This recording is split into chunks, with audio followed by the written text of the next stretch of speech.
দেশে এখনো প্রায় 40 লাখ শিশু কিশোর বিদ্যালয়ের বাইরে রয়েছে। প্রাথমিকে 6.5% এবং মাধ্যমিকে 13%-রও বেশি, যার মধ্যে ছেলেদের হার সবচেয়ে বেশি। ইউনিসেফের জরিপে উঠে এসেছে উদ্বেগজনক এই চিত্র।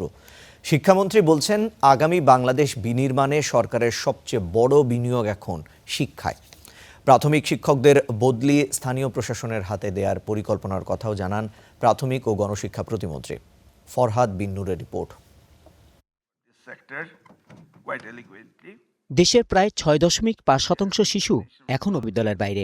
মাধ্যমিক স্তরে এ হার 13%-রও বেশি।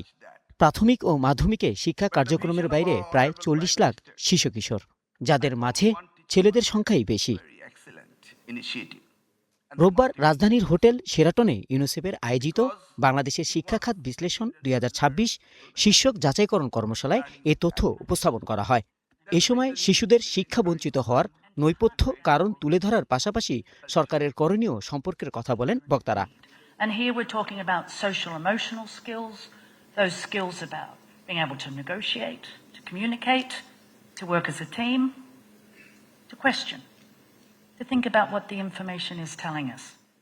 কর্মশালায় অংশ নেন শিক্ষামন্ত্রী এবং প্রাথমিক ও গণশিক্ষা প্রতিমন্ত্রীও। বক্তব্যে উঠে আসে শিক্ষা খাতের উন্নয়ন সরকারের ভাবনা ও পরিকল্পনার কথা।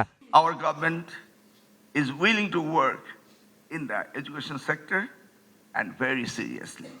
As we understand, the demographic dividends of our countries for the youth is not that far.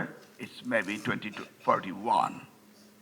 This span of time we must address to increase and get our demographic dividend, and that's our most investment would be in the education sector. শিক্ষা প্রতিষ্ঠানগুলো আরও কঠোর নজরদারি আওতায় আনা, শিক্ষার দুর্নীতি ও অনিয়ম প্রতিরোধে নতুন পরিকল্পনার কথা জানান প্রাথমিক ও গণশিক্ষা প্রতিমন্ত্রী। আমরা জানি আজকে যে ডেটা আমাদের সামনে প্রেজেন্ট করা হয়েছে, জানি রাশেদা আপা বলেছেন কেন ভাই শুধু ব্যান্ড বেস আর বিএসএস, তোমরা প্রাইভেট ডেটা বেস ব্যবহার করো, এবং আগামী দিনে রাশেদা আপা আপনি শুনে আই এম শিওর আশ্বস্ত হবেন আমরা সেই ব্যবস্থাগুলো করছি। মন্ত্রীরা আরও জানান, খুব শীঘ্রই দেশজুড়ে প্রি প্রাইমারি শিক্ষা চালু করা হবে। আগামী 5 বছরের মধ্যে সব বিদ্যালয়কে একক শিফটে পরিচালনার লক্ষ্য নির্ধারণ করা হয়েছে। Rural areas, urban areas, semi urban areas. Rahman Foyez, Star News, Dhaka.